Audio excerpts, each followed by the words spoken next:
My name is Kale Ortega, and the morning the message arrived, my coffee was still hot. That detail matters to me even now. A small, ordinary thing on the last ordinary morning of my old life. The cup sat on my desk, steam curling upward. And then the screen blinked red and my hand froze halfway to the handle. The summons was short, 3 lines. The Galactic Council wanted to see me in the Grand Hall on Vesk Prime, today. Immediately, no reason given, but I already knew the reason. I had been waiting for it for 9 years. I left the coffee where it was. I would not finish it. I would never sit at that desk again. The shuttle ride to the Council world took 40 minutes, and in those 40 minutes, I tried to remember every promise humanity had made and every promise the Council had broken. I counted them like beads on a string.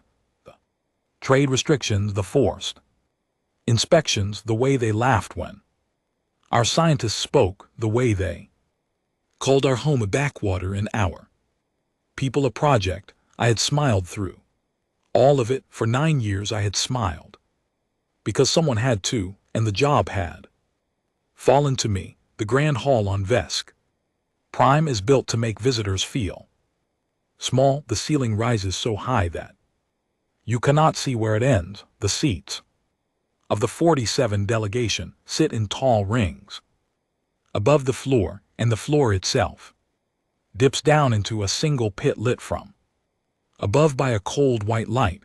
That pit is where humans sit. It was designed 300 years ago for what they called primitive species. We were the last species still using it. Every other race had been moved up to a proper bench. We never had been. I had asked many times. The answer was always the same: soon, when you are ready. Soon. I walked into the pit alone. My boots made the only sound in the chamber. Above me, 47 delegations watched in silence. I could feel their eyes on the back of my neck. I did not look up. I had learned long ago that looking up only made them feel taller. Speaker Vontu of the Helithic Conclave rose to address the chamber. His body was long and pale, and his voice came through a translator that smoothed every sharp edge into politeness. He read the charges in the calm tone of a teacher disappointed in a student. Humanity had refused to share the jump drive plans we had developed last year. Humanity had declined 3 resource sharing treaties. Humanity had continued to maintain what he called outdated borders and an independent fleet. The chamber murmured agreement with every point. I listened. I did not move. I kept my hands at my sides. Then came the threat. Dressed in soft words, the Council would vote in this very session on a sanctions package. Our trade routes would be frozen. Our access to 4 spiral arms would be restricted. Observers would be placed in our home system to ensure we behaved. The vote, Speaker Vontu said, was a formality. The outcome was certain. He paused after that sentence, as if waiting for me to beg. I thought about Earth. I thought about my niece in Logos, who was 8 years old and had never seen a sky without a council monitoring satellite passing over it. I thought about the 72 colonies humanity had scratched out of dust and rock across 2 arms of the galaxy. I thought about every person I had ever known sleeping under those council eyes, year after year, waiting for the day someone in this chamber would say enough. The day I realized was today, but it would not be them who said it. When Speaker Vontu finally asked for my response, I did something I had never done before in that hall. I smiled, not a polite smile, A real one, small and quiet and entirely for myself. I asked for 72 hours, a standard recess. I said to consult with my government. Before any vote, the council agreed at once. They thought they were being generous. They thought I would return on my knees with a list of concessions. Speaker Vontu even nodded as if granting a favor to a child who had finally learned manners. I bowed my head exactly as expected and walked out of the pit. For the last time, the shuttle was waiting on the diplomatic platform. I climbed aboard and sealed the door. Behind me, the pilot was a young woman named Helen Brooks, and she had been with me for 3 years. She looked at my face and knew without asking that something had changed. I gave her the coordinates for the upper orbit, and then I sat down at the secure terminal and opened a line that had never been used before. It went straight to a small room in a building in Geneva that did not appear on any map. A voice answered on the first ring. An older man, calm, patient, waiting. I said 4 words: begin operation long night.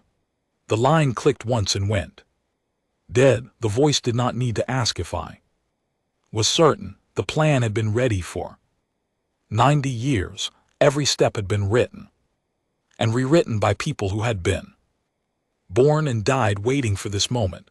I was only the one who happened to be holding the key when the lock finally needed to turn. Helen looked back at me from the pilot's seat. Her face was pale, but her voice was steady. She asked where we were going. I told her to climb to the upper orbit and wait. We had time. We had 3 days and a plan that had been waiting for almost a century, and a species that had finally decided to stop asking for permission to exist.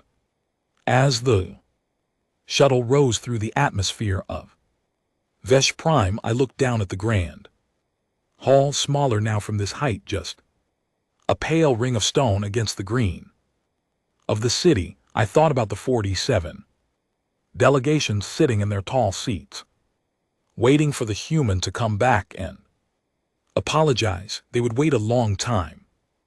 They would wait, in fact, longer than any of them could possibly imagine. I took out a small notebook from my coat pocket. It had belonged to my grandfather, a quiet man who had spent his life as a translator. On the first page in his handwriting were 3 lines he had written long before I was born. They were not famous. They were not poetry. They were just an old man writing down something true. The first line said, "A people who beg for their freedom will never have it." The second line said, "A people who take their freedom must be ready to leave behind everything they were." The third line said, "When the time comes, do not look back." I closed the notebook. I closed my eyes. Below me on Earth, in 72 colonies, on stations and moons and ships across 2 galactic arms, 400 million people were already moving. Quiet, calm, trained, ready. Helen brought the shuttle into a high holding pattern. Through the viewport I could see the stars of the council worlds, bright and crowded, and beyond them the deeper dark where humanity had built things the council did not know about. Shipyards in the Hewitt cloud of our own system, folded space gates hidden inside dead asteroids. An entire second civilization built quietly in the shadow of the first, designed for one purpose, and one purpose only: to carry us away. I had never been part of the building. None of us alive today had laid the first beam or written the first line of code. The plan was older than my parents, older than my grandparents. It had been started by people who looked at the council the year humanity first joined and decided in the privacy of their own hearts that they did not trust. This kindness, they had passed the plan, down generation after generation, quietly, patiently, never speaking of it, in any room that might be listening. And now, because of one quiet vote, scheduled for 3 days from now, the lock had turned. Helen asked in a careful voice what would happen next. I told her the truth. I told her that for the next 72 hours, every human in known space would move, not all at once, not in ways the council would see, but by the time my deadline arrived, by the time Speaker Vontu lifted his pale hand to call for the vote on sanctions, there would be no humans left in this galaxy for him to sanction. She did not speak for a long time, then she asked very softly where we were going. I told her I did not know, only the senior planners knew the final destination. The rest of us would follow the gates one by one and trust the people who had spent their lives preparing the way. We sat in silence. After that, the shuttle drifted in its holding pattern. The council world turned below us, and I watched the lights of its great cities come on as the night side rolled into view. Beautiful in their way, built by hands that had never known what it was to be told they were lesser. After a long time, I opened the notebook again.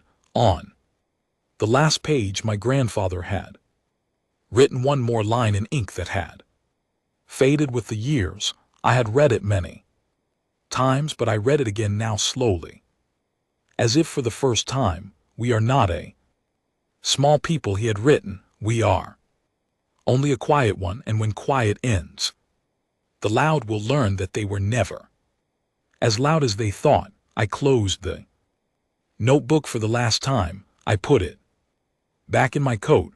I told Helen to take us to the meeting point on the far side of the moon where a transport was waiting.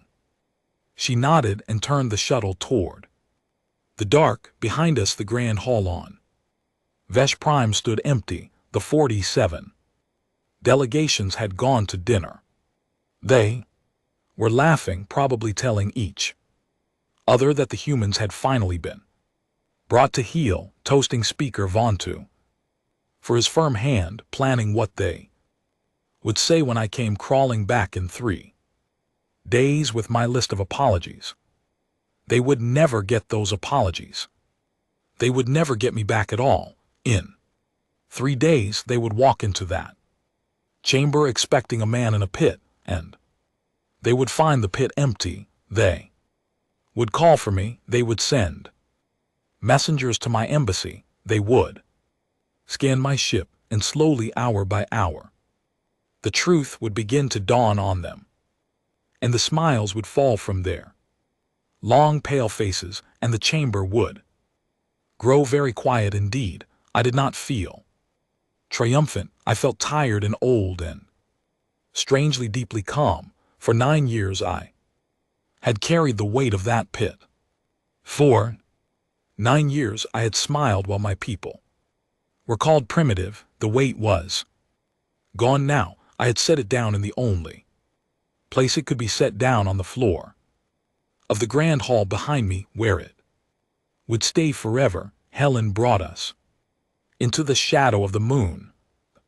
Transport was waiting, dark and silent, its running lights off. I stood up and walked to the airlock. Before I sealed my suit, I took one last look back at the bright disk of Vesh Prime, the council world, the seat of the great civilization that had spent 9 years patting humanity on the head and telling us to be patient. I lifted one hand, half a wave, half a goodbye, mostly something else. I'm not sure what to call it, a promise, perhaps a promise that they would remember this day, that they would remember the human who had asked for 72 hours and walked out of their hall and never come back, that they would remember for the rest of their long and arrogant lives. They Morning their galaxy went silent, and they did not yet know why. Then I turned and stepped through the airlock, and the door slid shut behind me with a soft, final hiss. The transport pulled away from the shuttle. The shuttle would be found later, drifting empty. Just one more small mystery for the council to solve. The transport turned its nose toward home, toward Earth, toward the last quiet days of the human galaxy.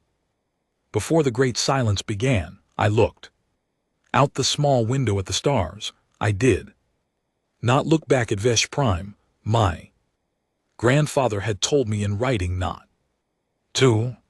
I had listened to him my whole life. I was not going to stop now. My name is Myra Chen, and on the night the order came, I was sitting in the captain's chair of the colonial transport ship Far Promise, watching a child draw stars on the inside of the observation window. With her finger, the child was maybe 6 years old. Her mother was somewhere 2 decks down, packing the last of their belongings. The girl had wandered up to the bridge because she was bored, and my crew had not had the heart to send her away. She had picked the window and started drawing stars on top of stars in long crooked rows. The communication light blinked green on my console. 2 short flashes and 1 long one. Pattern I had been waiting 9 years to see. I sat very still for 1 breath.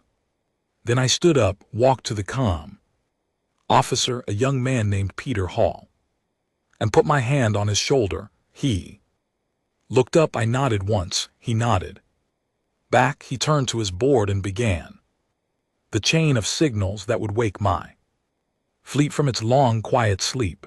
The child was still drawing on the window. I walked over to her. I knelt down so my face was level with hers. I asked her what she was drawing. She said the way out. I asked her the way out of where. She thought about it for a moment. The way small children think with their whole faces. Then she said the way out of waiting. I did not know what to say to that. I told her it was a fine drawing. I told her she should go find her mother. She nodded and walked away. I watched her go. I never saw her again, but I have thought about her every day since. Then I turned back to my bridge, and I gave the orders, and Operation Long Night began on the Far Promise. The way it began on every human ship and station that night, quietly, calmly, exactly as planned. The plan was not a panic. That is the part outsiders never understood. In the years after, we did not flee.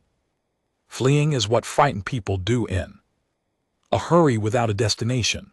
We had destination. We had 90 years of preparation. We moved like people, leaving a long party, gathering their coats from the closet, finding the children walking out the door without slamming it. My job was the 9th Colonial Fleet, 64 ships. My responsibility covered Draw Station, the colony of Ivani 3, and the mining belts of Hesper. Together they held about 11 million human beings. My orders were simple: get them all out, leave nothing alive, leave nothing dead, leave only the appearance of life. That last part was the strange part, the clever part, the part that had taken 90 years to build. We were not just evacuating people, we were also installing decoys. Long before that night, hidden teams had placed holographic projectors in every human city, every station, every outpost, lights that would still turn on in the evenings, shadows that would still pass behind windows, traffic patterns that would still run in the streets, controlled by simple programs, communication signals that would still broadcast routine chatter generated by simple machines speaking simple phrases in human voices. to any council censor, scan even a careful one, our homes would still look lived in. Dross Station was first. We pulled in on the dark side of the asteroid where the station's main docking arm faced away from the council patrol routes. The evacuation had already been underway for 6 hours. By the time my flagship arrived, people walked from their apartments in small groups, carrying one bag each. They did not run. They did not cry. They had been told for years that this day would come, and they had been told what to bring, and they brought it: a change of clothes, a book, a photograph, one small thing that mattered. Everything else stayed behind. I walked through Dross Station once near the end to check that nothing important had been left. The hallways were empty. The shops were closed. In one apartment, the door had been left open, and I looked inside. A table was set for 3. The plates were clean, stacked neatly. A note sat on the table. It said, "Sorry for the dust. Welcome to our home. Please be kind to it." It was signed with 3 names. I do not remember the names now. I wish I did. I closed the door behind me as I left. I did not know why. It seemed like the right thing to do. Ivani 3 was harder. It was a true colony. A green world. Humans had spent 50 years terraforming, and it held 9 million people across 3 cities. We could not move that many people in shuttles. The plan called for ground-to-orbit lifts, large transports landing at municipal airfields, and a coordinated departure window of exactly 14 hours. I commanded the operation from low orbit, watching the slow stream of human lives rising from the surface in long, bright lines. The cities below me went dark, one neighborhood at a time, as the people left and the holographic systems took over. From above you could see the pattern: real lights going out, fake lights coming on, slightly slower, slightly less alive. To a casual observer, the world looked normal. To me, watching the truth, it looked like watching a candle replace another candle in the same lantern, while the real flame walked quietly out the back door. In the middle of the Yelvani operation, my second in command, a quiet officer named Owen Park, came up to me on the bridge. He was holding a tablet. He showed me a report from the city of New Geneva. A school had been found with its doors open. A teacher had refused to leave until every one of her students had been confirmed aboard a transport. She had walked through the building 4 times, calling each name, making sure no child had hidden. Only then had she boarded the last shuttle herself. I read the report twice. I asked Owen for the teacher's name. He said Ann Walker. I asked him to make sure Ann Walker had a hot meal and a window seat when she reached the far promise. He nodded and went away to see to it. That was the kind of operation it was: big enough to move worlds, small enough that you could still know the name of a teacher who walked through a school 4 times. The mining belts of Hesper were the strangest part. The miners did not want to leave their equipment. They were proud people, hard people who had spent their lives digging out a living from rocks no other species wanted. They had been told for years that the plan required leaving the equipment behind. The council must not see signs of evacuation. The mines must look as if they were still being worked. Automated drills would run in shifts, fake shift. Reports would be filed, fake, or shipments would be sent out on remote piloted barges. The miners agreed. Of course they agreed. They were not fools, but they did not like it. Many of then walked their machines one last time. Before leaving, they touched the handles, they patted the consoles.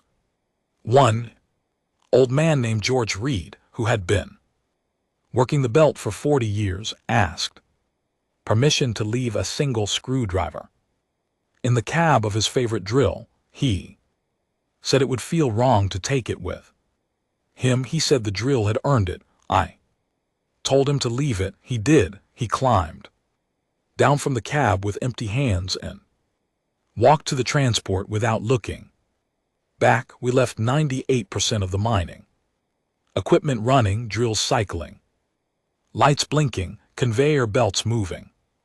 To any passing council scan, the belt was as busy as it had ever been, only no human heartbeat anywhere in it. By hour 60, we had pulled every soul out of my 3 assigned regions.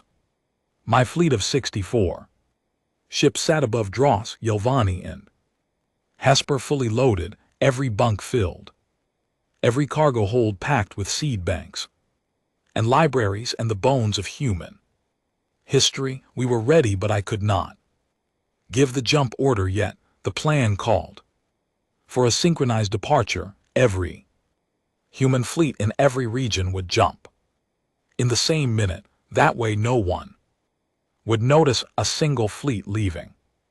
There would be no slow, suspicious drain of human ships. There would only be one moment, and then there would be no human ships anywhere. I waited. The clock ticked down. The bridge was quiet. The child's drawing was still on the observation window. I had asked the cleaning crew to leave it there. Stars on top of stars in long, crooked rows. The way out. At hour 72, the synchronized signal pulsed across every human ship in known space, a single tone. 3 seconds long. I gave the order. Owen Park relayed it. The drive spun up. 64 ships of the 9th Colonial Fleet rose together, turned in unison toward the deep dark beyond the Hesper belt and folded space. When I opened my eyes again, we were in a place I had never seen before. A new system, a new sky. Great ringed gas giant turned slowly in the distance, banded in soft gold and pale blue. 3 moons hung around it, already terraformed, already lit with the small lights of new cities. This was the home that 90 years of quiet work had built. This was where we were going to live now. I stood up from my chair. I walked to the observation window. The child's drawing was still there, exactly where she had left it. Stars on top of stars. The way out, outside the window. The new stars burned, different patterns than the old sky, a sky no council telescope had ever charted, a sky that belonged for the first time in our history as a species. Only to us. I let myself cry, then only a little, only quietly. My crew did not see, and if they had seen, they would have understood. We had done it. 11 million people out of 3 regions across the human galaxy in the same minute. The same had happened. 400 million people across 72 colonies gone in a single coordinated breath. Not one lost, not one left behind. The Earth evacuation, I learned later, had been the hardest of all. 8 billion people, the cradle of our species, the planet where every human song and story had been born. The plan had been preparing the destination for 4 decades. Folded space gates the size of cities had been quietly built, atom by atom, hidden in the deep system, where no council ship would think to look. When the order came, every gate had opened at once, every transport had launched at once. The cities of Earth had emptied in 8 hours. When the last human stepped through the last gate, an automated system sealed the gate from the other side. The connection collapsed neat and final, and the way back closed forever. Earth was left behind, not destroyed, not damaged, just empty.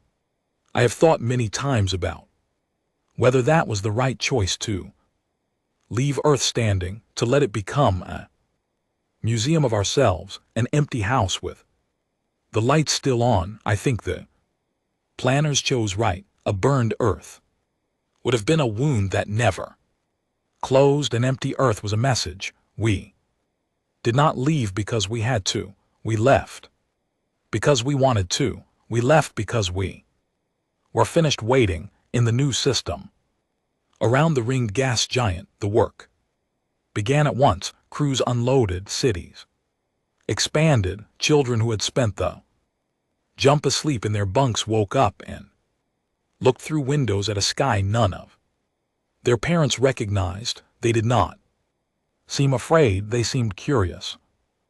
Whole new world to learn. I walked the decks of the Far Promise one last time before going to rest.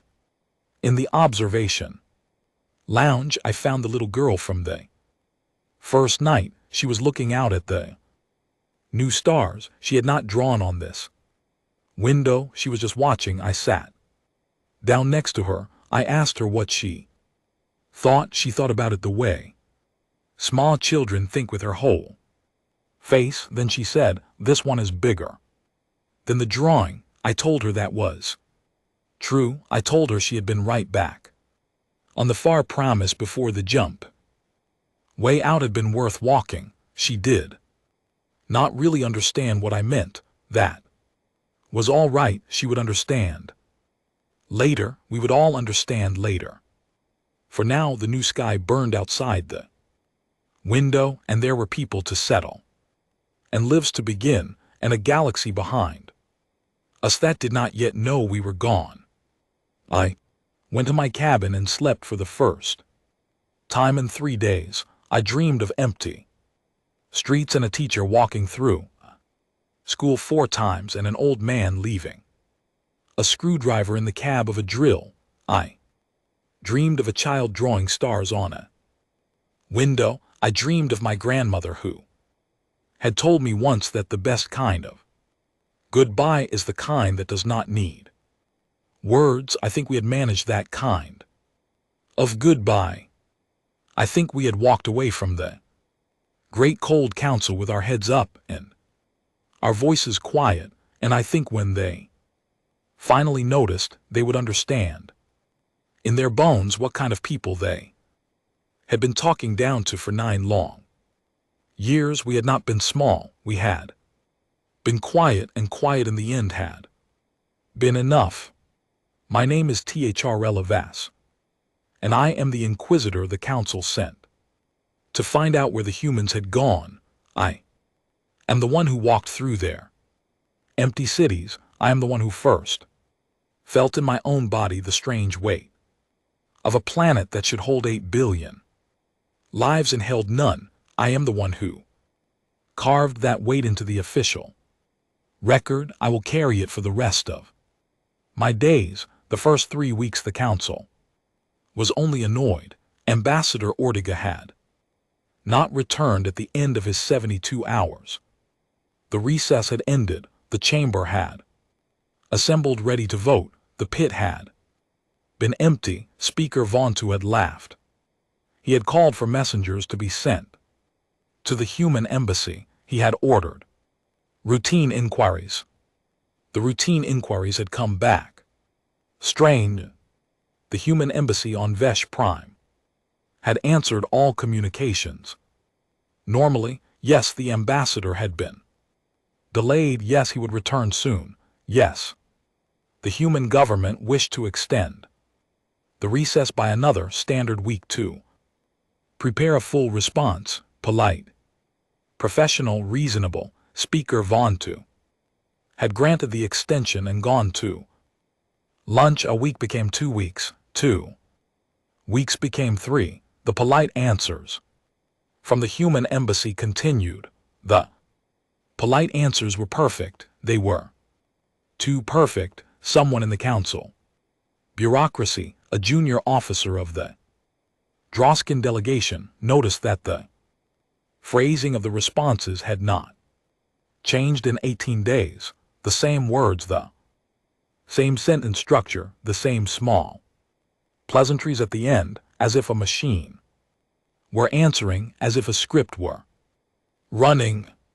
That junior officer wrote a report. The report sat in a queue for 4 days, then it crossed the desk of a senior analyst who read it twice, set down her tea, and sent it to the Inquisitor's office. The Inquisitor's office sent it to me. I read it on a quiet morning in my private chamber with the light coming through my window at a long angle. I read it 3 times, then I requested an enforcement squadron and a fast cruiser, and I set out for the human home system to find out what was happening. I expected when we arrived at the edge of the Sol system to be challenged by human patrols. There were always human patrols at the edge of Sol, small ships, stubborn captains, officers who insisted on inspecting our papers and asking polite, pointed questions before letting us pass. It was an old human habit. The council found it irritating. I had always found it privately a little admirable. There were no patrols. We crossed the outer system unchallenged. We passed the orbits of the gas giants. No ships hailed us, no sensors swept us. System was completely quiet. My executive officer, a careful person named Vesh Marin, suggested perhaps the patrols had been pulled in to defend the inner worlds. I told her perhaps. We continued inward. We reached Earth orbit. On the 3rd day, from space, Earth looked exactly as I remembered, blue and white and beautiful in its way. Continents and oceans and weather systems exactly where they should be. The night side of the planet glittered with the lights of cities just as it should. Ship traffic moved in the orbital lanes just as it should. Communication signals washed across our sensors full of the usual human chatter. Just as they should. I gave the order to scan for human life signs. The report came back in 3 minutes. The bridge of my cruiser, a chamber I had commanded for 15 years, fell into a silence I had never heard before. Vesh Marin read the numbers twice very slowly, the way you read numbers when you do not believe them. 0, the scan returned 0, no human heartbeats, no human breath, no human warmth, on a planet that should hold 8 billion lives. The sensors found none. I ordered the scan repeated. I ordered it run on a different system. I ordered a manual checked by a different officer. The numbers did not change. 000. I ordered a landing party.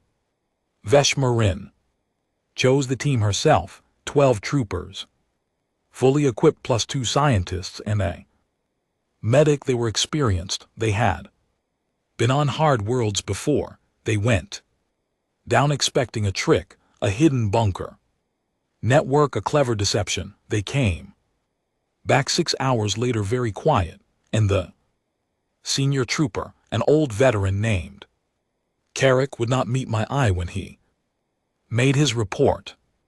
He told me they had landed in a city called London. He told me they had walked through the streets. He told me the streets were clean, the shops were open, the lights in the windows were on. Newspapers fresh and dated this very day sat in stacks at the corner kiosks. Machine printed during the night and machine delivered before dawn. Cars were parked along the curbs, batteries warm, ready to drive. Coffee shops had hot pots brewed, bakeries had fresh bread cooling on racks, but there was no one. Not one human, not anywhere. In one cafe, Carrick told me they had found a Table set for two, 2 plates of breakfast half eaten, 2 cups of tea. Still warm, the chairs pushed back as if the 2 diners had stood up, said a quiet word to each other, and walked out. The front door, he had touched the tea. It was the right temperature for a meal. Abandoned 20 minutes ago, not 20 minutes, 20 days at least. The kitchen had a timer set running and automated. Cycle, hot tea every 2 hours, hot bread every 4, fresh newspapers every morning. The whole city was running itself. I ordered Carrick to the medical bay to be checked. He was not injured, he was only tired. The kind of tired that I would come to know very well in the weeks that followed. We landed teams in every major city across every continent. Tokyo the same, New York the same, Cairo the same, Buenos Aires the same, Sydney the same, Lagos the same, every city on every continent running smoothly, lit and warm, and tended but holding not one living human being. We landed teams on the Moon, the same on Mars, the same, the colonies on Titan, on Ganymede, on the asteroid stations and the deep mining belts, all the same, lights on, machines working, doors unlocked, coffee warm in the pots, bread fresh in the ovens, and not one human heartbeat anywhere in the system. We spread out across the human galaxy after that. Drosk Station the same, Yalvani 3 the same, Hesper the same, the deep colonies in the second arm the same, every human installation on every world, in every system working perfectly and holding no one. Numbers were impossible. 40 billion human beings across 2 galactic arms. 40 billion, they could not all have left, they could not all have been hidden, they could not all be dead. Because there were no remains, there was nothing, only empty rooms and warm tea, and the soft sound of machines doing the work that human hands used to do.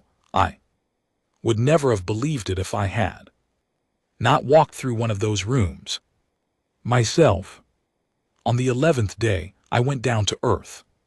Personally, I needed to see it. I landed in the city humans had called New York, in the place they had called the United Nations Plaza, where their old International Council used to meet.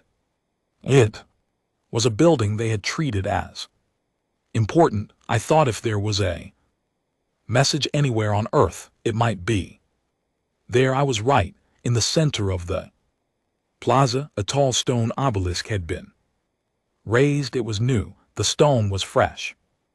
It had not been there the last time any Council Inquisitor had visited Earth, which was 11 years ago. It had been carved sometime in the last few months by hands that had taken their time. The carving was deep. The letters were precise. The work was beautiful in the way human work could sometimes be. Beautiful, careful, and quiet, and made to last. I walked up to the obelisk. I read the inscription. It was in the standard council script, perfectly carved, perfectly readable. 3 sentences. They were short. They were not angry. They did not need to be angry. The first sentence said, "We have decided that we no longer wish to be your problem." The second sentence said, "Do not look for us." The third sentence said, "You will not like what you find if you do." I stood in front of that obelisk for a long time. The plaza was silent. The wind moved through the empty streets of New York. Somewhere a few blocks away, an automated bakery began its mid-morning cycle, and the smell of fresh bread drifted past me and was gone. I read the 3 sentences again. I read them a third time. I touched the stone with one long finger, very gently, the way you might touch something that had been built to be touched only by People braver than you. Then I turned around and I walked back to my landing. Kraft and I gave the order to return to Vesh Prime. The journey home was the longest journey of my life, not in distance, in thought.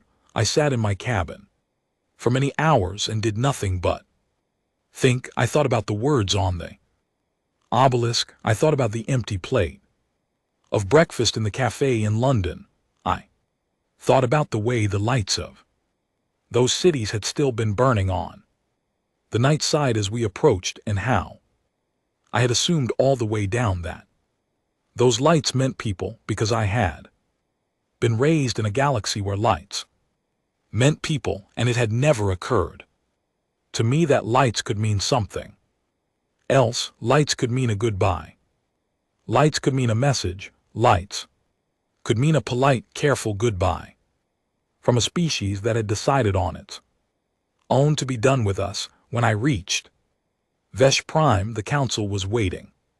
Speaker Vontu had assembled an emergency session. 47 delegations sat in their tall seats. The pit at the center of the floor was empty. It would never hold another human again. I think we all understood that. Even then, I walked into the chamber and made my report.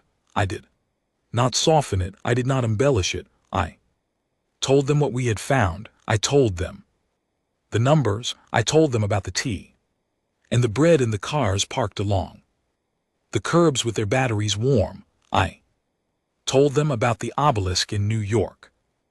I read out the 3 sentences exactly as they had been carved. When I finished, the chamber was completely silent, not the polite silence of a council debate, a different silence, a deep one, the kind of silence that comes when 47 civilizations realize at the same moment that they have made a mistake so large that it changes the shape of the galaxy around them. Speaker Vontu rose to speak. He did not have words. His long, pale body trembled just a little in a way I had never seen before. He sat down again without saying anything. No one else stood. The clerks waited at their desks with their styluses ready, and no one gave them anything to record.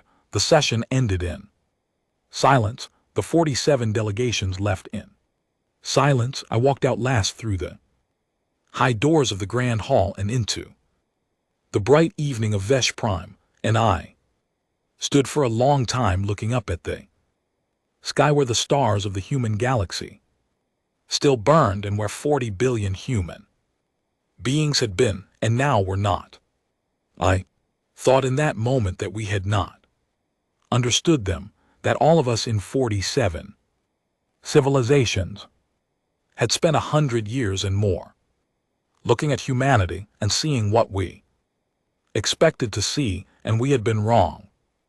Not about a small thing, about everything, about what they wanted, about what they could do, about what they would tolerate before they decided, in their quiet way, that they were finished. Humanity had departed.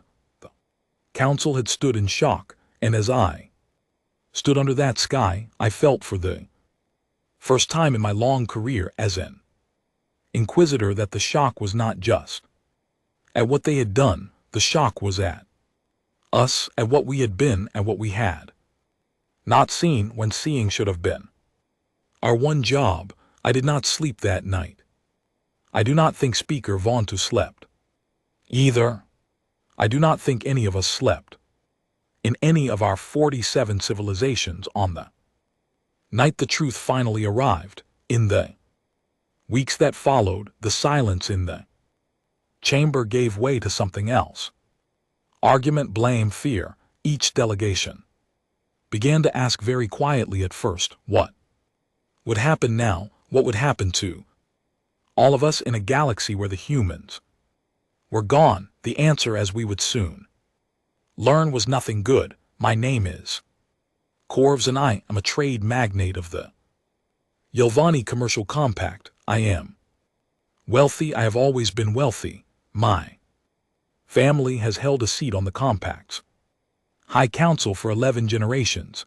Before the day the humans left, I had never thought about them for more than a few moments at a time.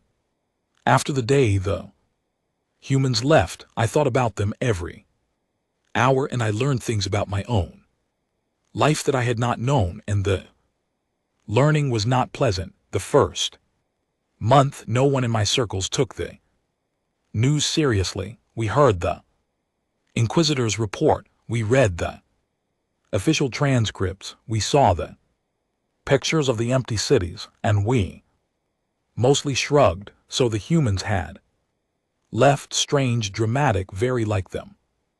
We said to each other over dinner to do something so theatrical. They would be back. They always came back. Where else would they go? In the second month, the first trade routes began to fail. It started small.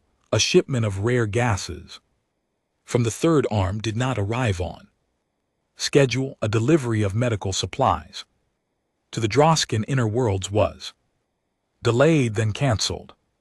A pharmaceutical compound that one of our largest hospitals depended on stopped being available, with no replacement on the market. None of these things on their own seemed important, but they reports kept coming day after day, quiet, small failures all across the compact, all across the council, all across every civilized space. My senior accountant, a careful man named Veshkor, brought me a chart in the third month. He spread it on my desk and said nothing. I looked at it. It showed the share of inter-arm shipping that had been carried by human vessels. The percentage was 41%.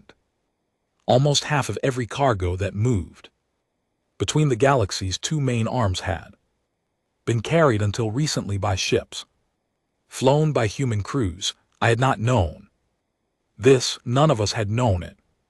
The humans had never advertised it. They had simply done the work quietly, cheaply, reliably, while the larger civilizations had argued over politics in the council chamber. The humans had been flying the freight year after year across the deep routes that no one else liked to fly, and no one had noticed because they were not loud about it. They had not asked for honor or recognition. They had only asked for the contracts, and they had filled the contracts, and they had taken their pay and gone home. Now they were gone, and the freight was not moving. Other reports came in. Team of analysts at the Compact Central Research Institute discovered that humans had been the primary translators between the Helithic Conclave and the Droskin Republic for over 60 years. The two species could not stand each other's natural smells. Their meetings always failed within hours because the Helithic chemical sense became confused by Droskin pheromones and vice versa. The humans, who could not smell either species well, had quietly served as middlemen at every important meeting. With humans gone, the two civilizations had attempted to negotiate directly for the first time in decades. 6 meetings in a row had ended in argument. A long, simmering border dispute, which had been managed peacefully for 60 years, suddenly flared into open trade disputes. Another report, the deep radiation mines on the planet Chorus had been worked for 50 years almost entirely by human crews. The radiation was too strong for most species. The pay was excellent, but the work was hard, and only humans had taken it in significant numbers. With the human miners gone, the mines had been forced to switch to automated systems. Automated systems broke down constantly. The output of rare metals from Chorus had fallen by 70% in 3 months. Industries across 6 civilizations were beginning to feel the shortage. I read these reports. I read them in my office. Alone with the door closed, I read them.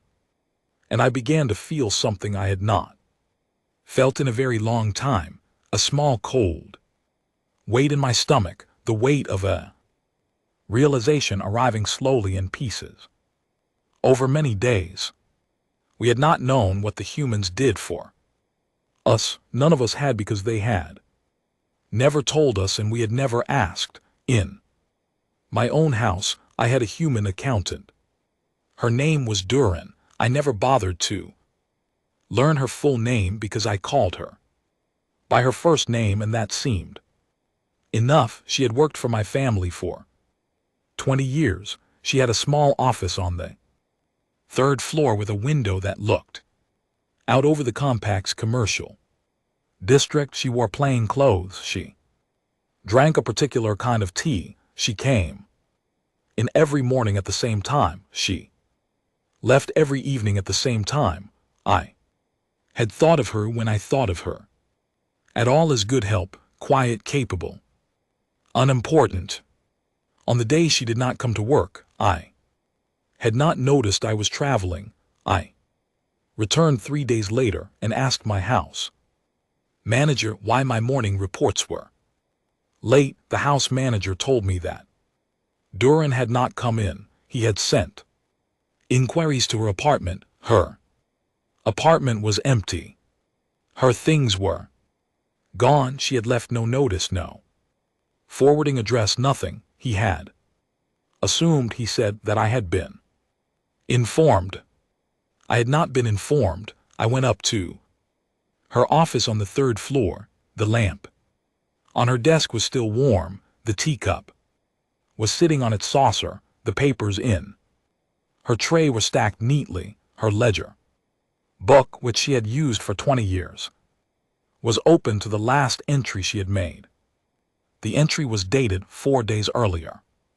After that entry, the page was blank. She had simply stopped in the middle of her work and walked out. I sat down in her chair. I looked at the ledger. I tried to read it. I could not. The notations were her own system. The cross references pointed to other ledgers, other books, files I did not even know existed. I called in a senior accountant from the compact's central office. He came the next day and spent 6 hours in Duran's small office. He emerged, shaking his head. He told me that Duran had been managing by herself a network of trades, hedges, and currency conversions that involved 12 different markets across 3 civilizations. He told me that the network had been generating for my family profits in the range of 18% annually for nearly 20 years. He told me that without her notes, without her contacts, without the relationship she had built quietly over 2 decades, the network would unravel within weeks. He told me he could try to reconstruct it. He could not promise success. He could not even promise to find all the threads, much less hold them together. I asked him how much would lose.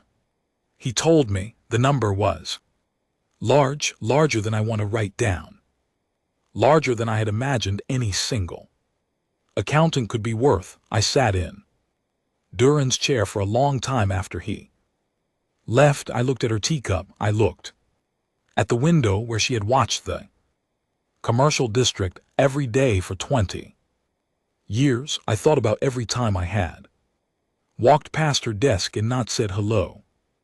I thought about every time I had asked for a report and not thanked her when it arrived. I thought about every time I had complained about my human employees in front of her, as if she could not hear me, because in some part of my mind she had not really counted. I had been a fool. We had all been fools.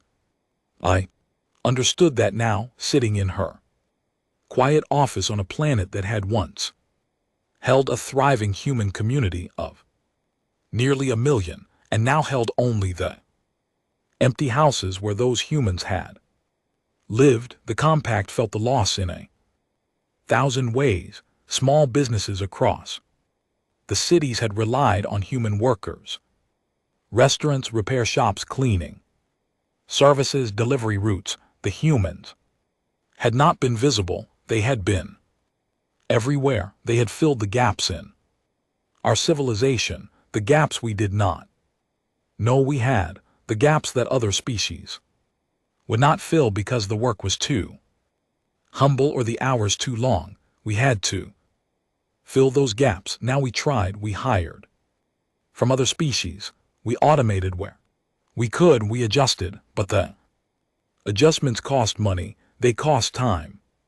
They cost the steady, quiet competence that the humans had provided without ever being thanked. The compact's economy began to limp. Worst news came from the borders. There had always been 3 rival powers at the edges of council space: the sex hegemony, the pale confederacy, the murmur. For generations, they had been kept out of our buffer regions by a mix of patrols, treaties, and quiet pressure.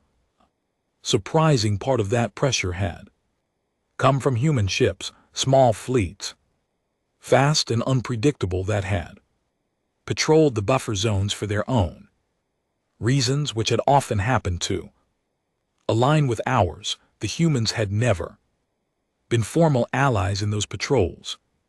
They had simply been there, and now they were not. The pale confederacy moved. Versed, their probes appeared in the old human colonies. Within 4 months of the departure, they found the empty cities, the running machines, the warm tea. They were not interested in the strangers the way we had been. They were interested in the resources. They began to settle. They began to claim. Within a year, they had set up garrisons on 3 of the 72 former human colonies. Within 2 years, on 12 more. The sex hegemony followed a year later, the murmur a year after that. The buffer regions, which the humans had quietly held for us for 2 centuries, began to fill with hostile fleets. The council met more often now.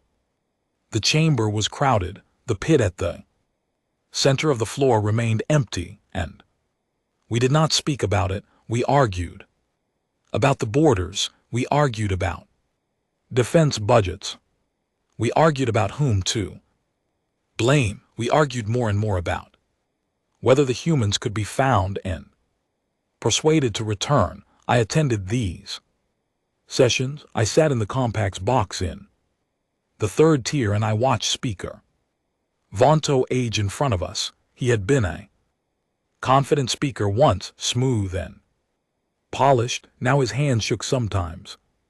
When he held his notes, his voice cracked. He looked more often like a leader who had outlived his certainty.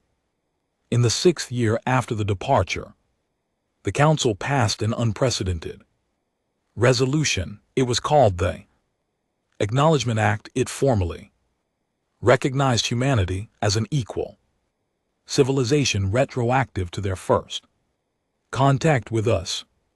It removed the pit from the floor of the Grand Hall and replaced it with a circular dais set at the same height as the other delegations. It issued a formal apology in the council's own voice for the conduct of the previous century. The vote was unanimous.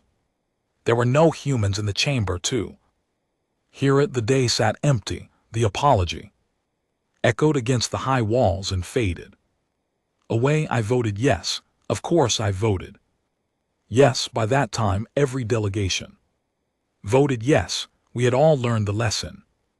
In our different ways, in our different households, in our different industries.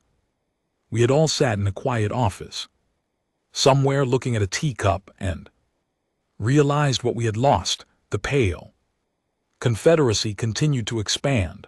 By the 7th year, they were within striking distance of 3 council core worlds. The sex hegemony, sensing weakness, increased their pressure on the second arm. The murmur began to test the third.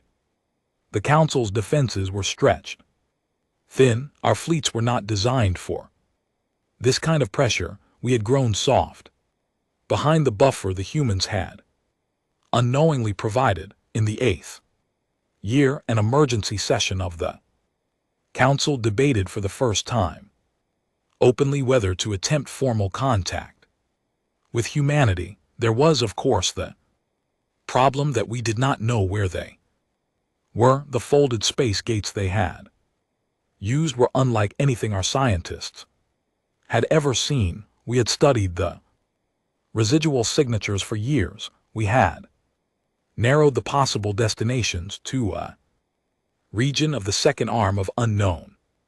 Thousands of star systems, we could not find them by searching. The region was too large. We had to ask them to find us. We composed a message, a formal request for contact, broadcast on every frequency, repeated in every council language, signed by Speaker Vontu personally on behalf of every delegation. The message was honest. It admitted what we had been. It asked with no conditions for a meeting. We sent the message on the first day of the 9th year. For 5 months there was no reply. In the 6th month, a single short message arrived on every council communications channel at exactly the same time. It came from no traceable source. The signal seemed to begin nowhere and end nowhere, as if it had passed through space we did not understand. The message was 3 sentences long. The first sentence said, "We have considered your request." The second sentence said, "We will send an ambassador." The third sentence said, "The ambassador's terms will be final and not negotiable."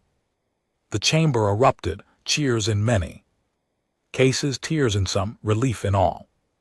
Speaker Vontu wept openly at his podium, and no one thought less of him for it.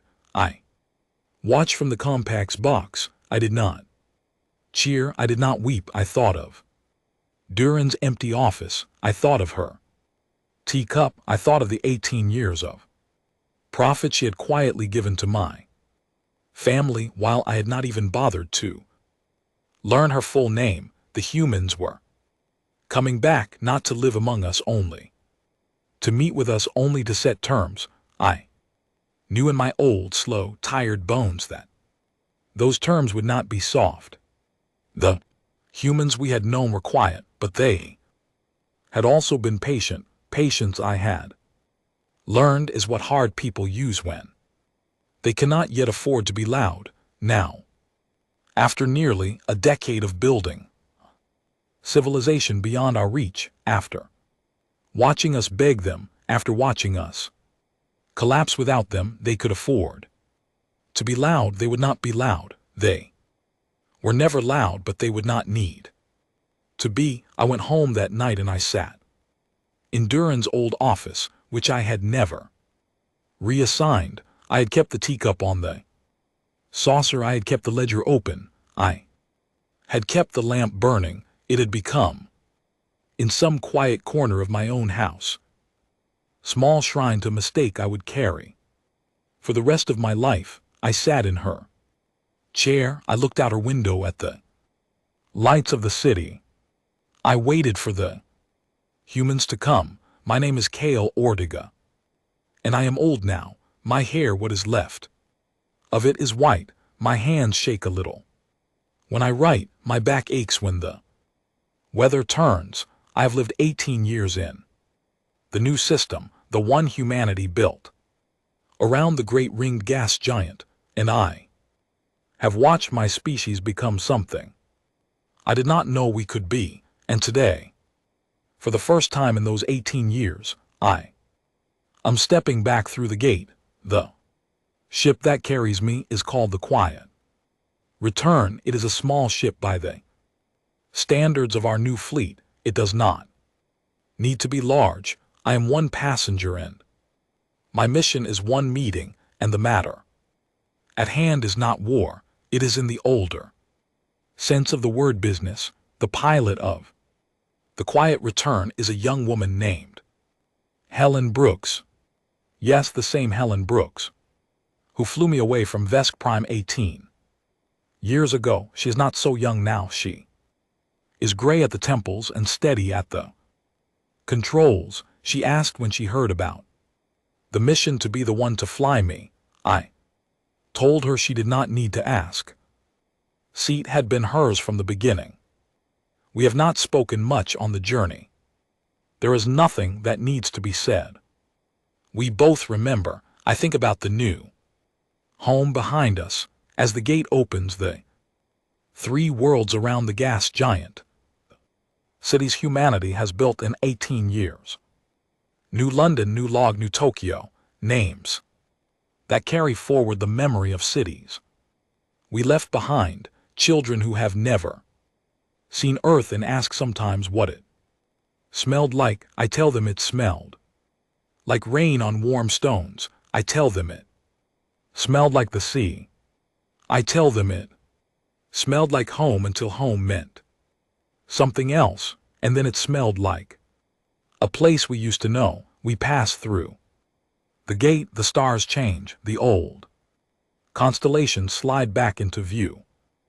Through the viewport there is Vesh Prime, the bright yellow star of the Council world, exactly where I left it 18 years ago, the galaxy I once worked in, the galaxy that once held me in its pit. I do not feel angry looking at it. I am too old for anger. I feel something quieter, a kind of clear, cool readiness, the readiness of a man who has rehearsed a speech for many years and is finally about to deliver it. The Council has sent an honor escort to meet us at the edge of the system, 6 ships. They keep a respectful distance. They do not scan us. They do not signal demands. They only follow at a polite range all the way into Vesh Prime. This is new. This is not how it used to be. When we land at the diplomatic spaceport, there is no pit waiting for me. The pit is gone. They have rebuilt the Grand Hall. The information was in the briefing materials, but seeing it in person is different. Where the pit used to be, there is now a circular descent at the same level as the other delegations. It is built of pale stone. It is plain. It is exactly the right height. It has been waiting for me empty for nearly a decade. I walk into the chamber alone. The same as before. I want it this way. The 47 delegations sit in their tall seats above me. The chamber is silent. The silence is different from before. It is not contempt. It is something I would not have believed possible from these 47 civilizations. It is respect, real respect, the kind that costs the giver something. I step up onto the dais. It is a strange feeling. After all these years of looking up, I am standing eye to eye with them. I look around at the high seats. I see the Helithic conclave, where Speaker Vontu once stood. He is long retired. He died, I am told, 4 years ago. He left a letter behind, addressed to humanity, which I have read.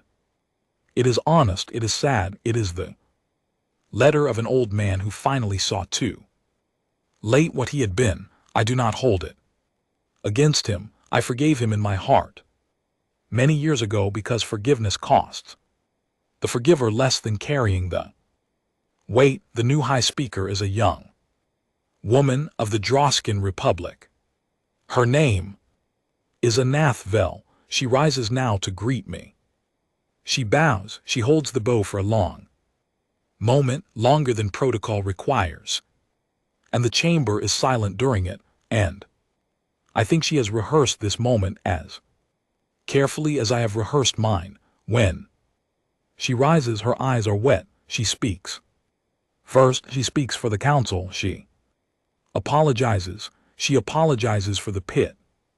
She apologizes for the century of small humiliations. She apologizes for the names humanity was called. She apologizes for the resources demanded, the inspections forced, the words said in our hearing as though we could not understand them. She apologizes for everything by name, point by point, item by item for over an hour. She does not hurry, she does not soften, she speaks.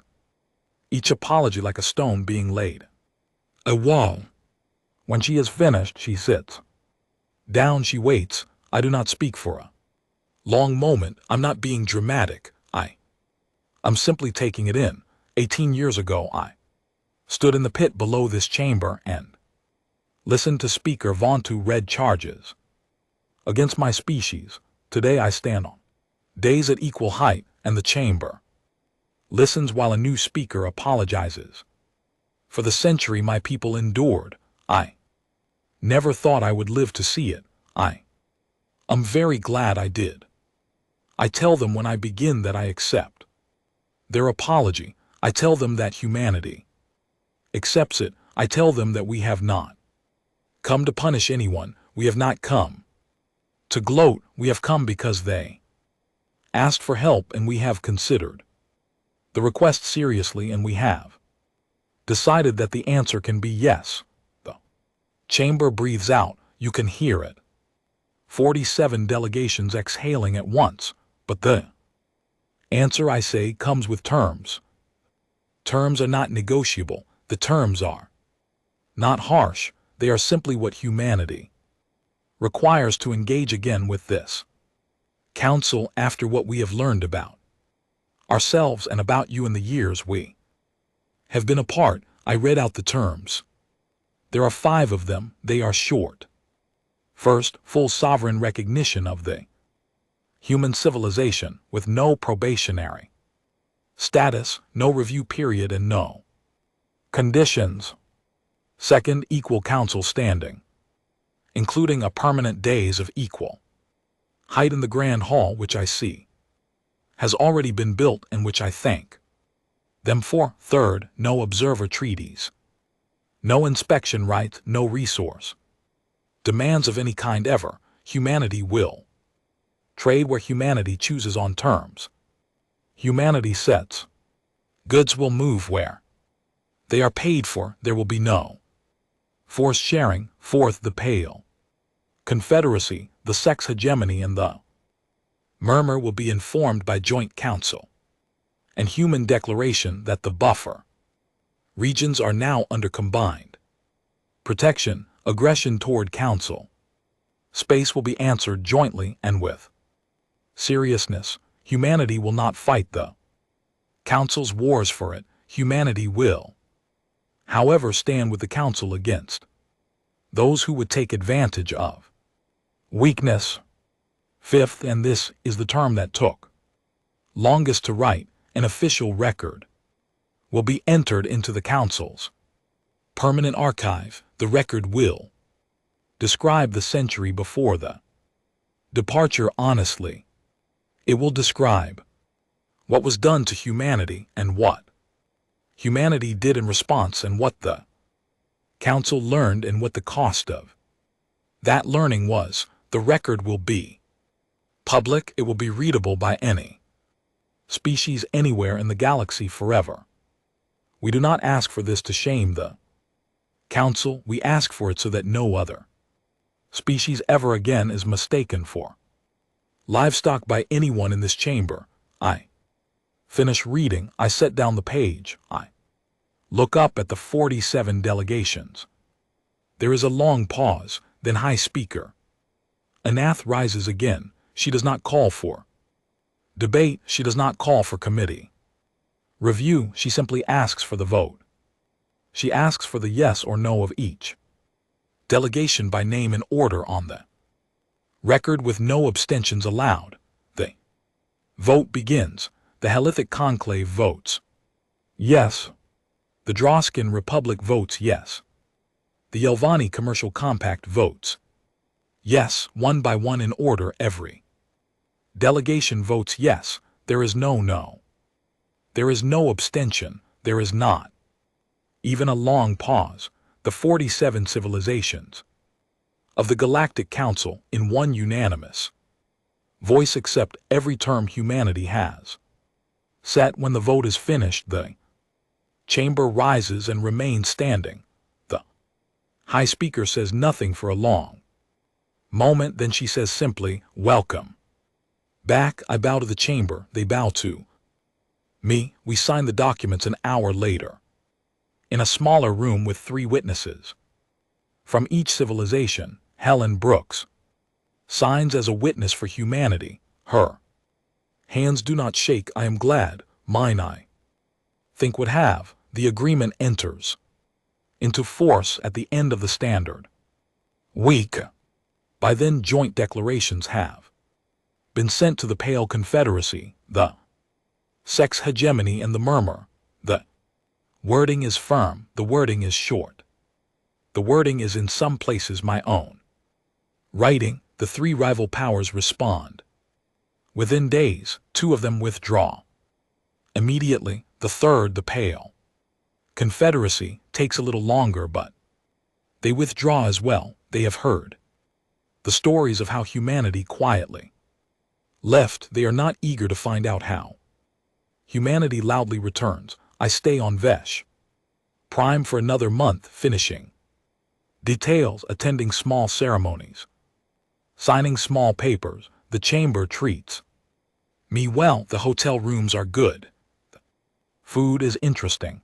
The 47 delegations, one by one, request private meetings with me. I accept each one. They all say versions of the same thing. We were wrong.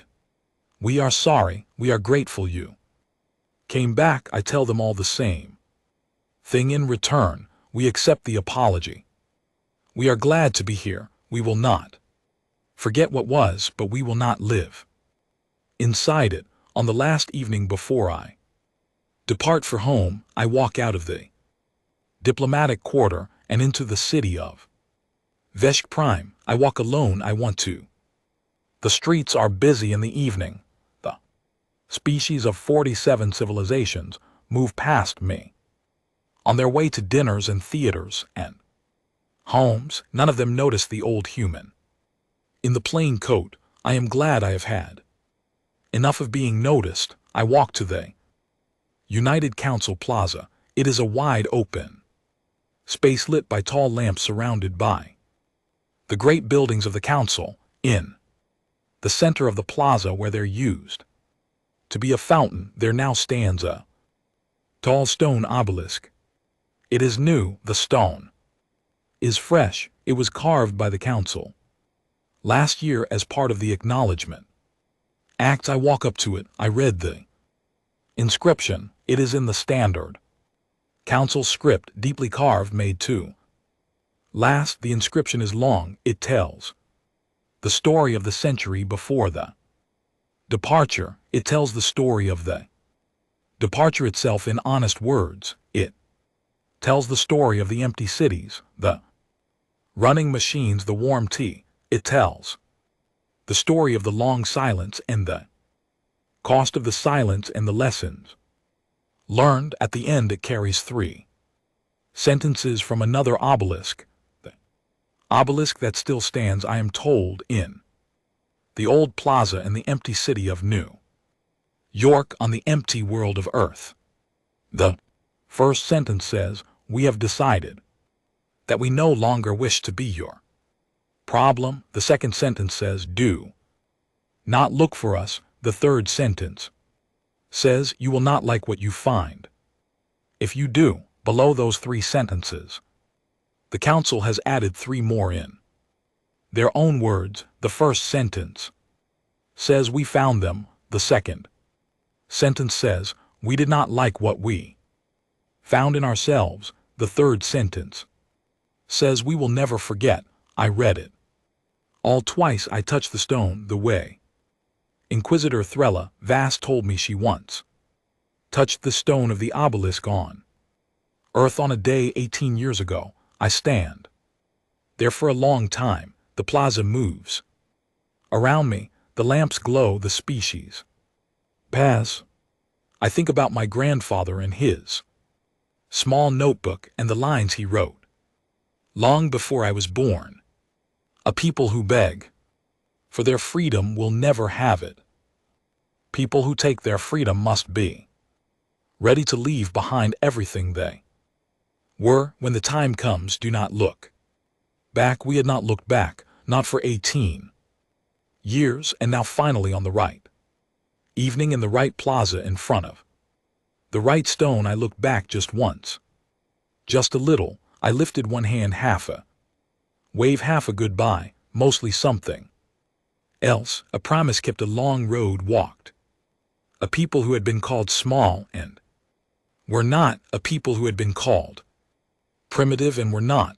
A people who had been called impossible to govern and who had governed themselves all along.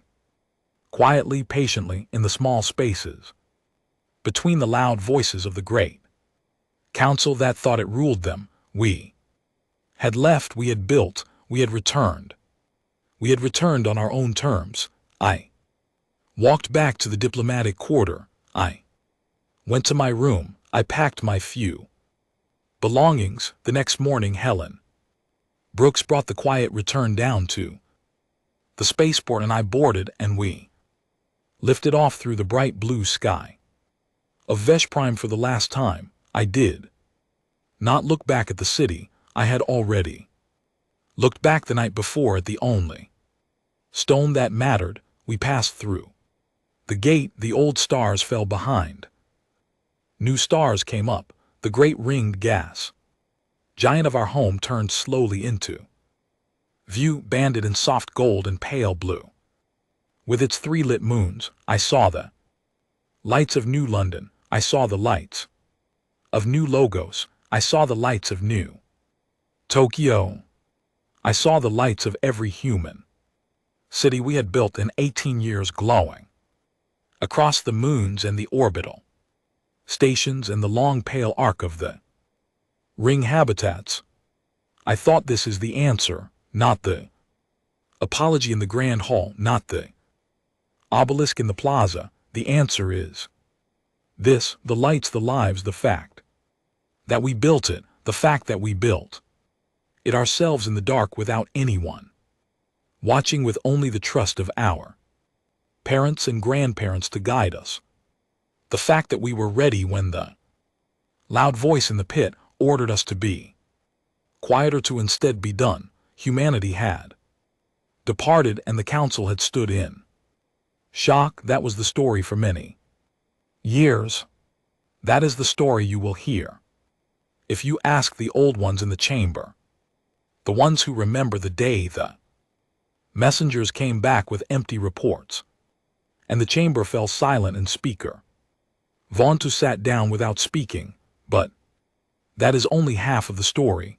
The other half is this: humanity returned, and the council this time stood in respect, not because they were forced to, because they had learned in their bones what they had not seen when seeing was their only job. And we, the humans, returned the respect. We did not punish. We did not gloat. We sat at our new days, and we wrote our terms, and we signed our names, and we shook the hands of the chamber, and we went home. That is the whole story. That is what we crossed to arms of the galaxy to teach them. That is the lesson written in the only way. Some lessons can be written in silence, in patience, in the long quiet leaving of a people who had been pushed for the last time, and who left, and who built, and who came back in their own time, by their own road, on their own terms. I came home to the great ringed gas giant, and Helen Brooks set the quiet return down on the pad outside New Geneva, and my family was waiting on the pad to meet me. My niece, who had been 8 years old on the morning of the summons, was a woman now with children of her own. She hugged me. She cried a little. She asked me, was it worth going? I told her yes. I told her it was worth every step. That night I sat on the porch of my small house in New Geneva and looked up at the new sky, the new stars, the stars that belonged for the first time in our history as a species only to us. I thought about Speaker Vontu, who had been my opponent and who had died. Regretting what he had been, I thought about Thraz, the Inquisitor, who I had met at last in person and who turned out to be a thoughtful old woman with quiet eyes. I thought about Corvash of the Yilvani, who had asked me in his private meeting whether I had ever known a human accountant named Durin, and who had wept when I told him yes, my mother had known her, and Durin had retired to a small house in New Tokyo with a teacup just like the one she had left behind. I thought about all of them. The old enemies, the old colleagues, the old friends I had never quite been allowed to have on the wrong side of the pit. Then I thought about my grandfather and his notebook and the last line he had written in it, "We are not a small people, we are only a quiet one, and when quiet ends, the loud will learn that they were never as loud as they thought. The loud had learned, the quiet had ended just long enough to teach the lesson, and had then resumed the way it always had in the small, honest spaces of a small, honest people who had finally, after a long time, come into our own. I sat on the porch for a long time. The new stars burned above me. I was very old. I would not see most of what came next. That was all right. The road from here would be walked by others. I closed my eyes. I let the night settle on me. I let my hand rest on the wooden arm of my chair, on the new world we had built, under the new sky we had earned. Humanity had departed. Humanity had returned. The galaxy had learned, and I at last was home.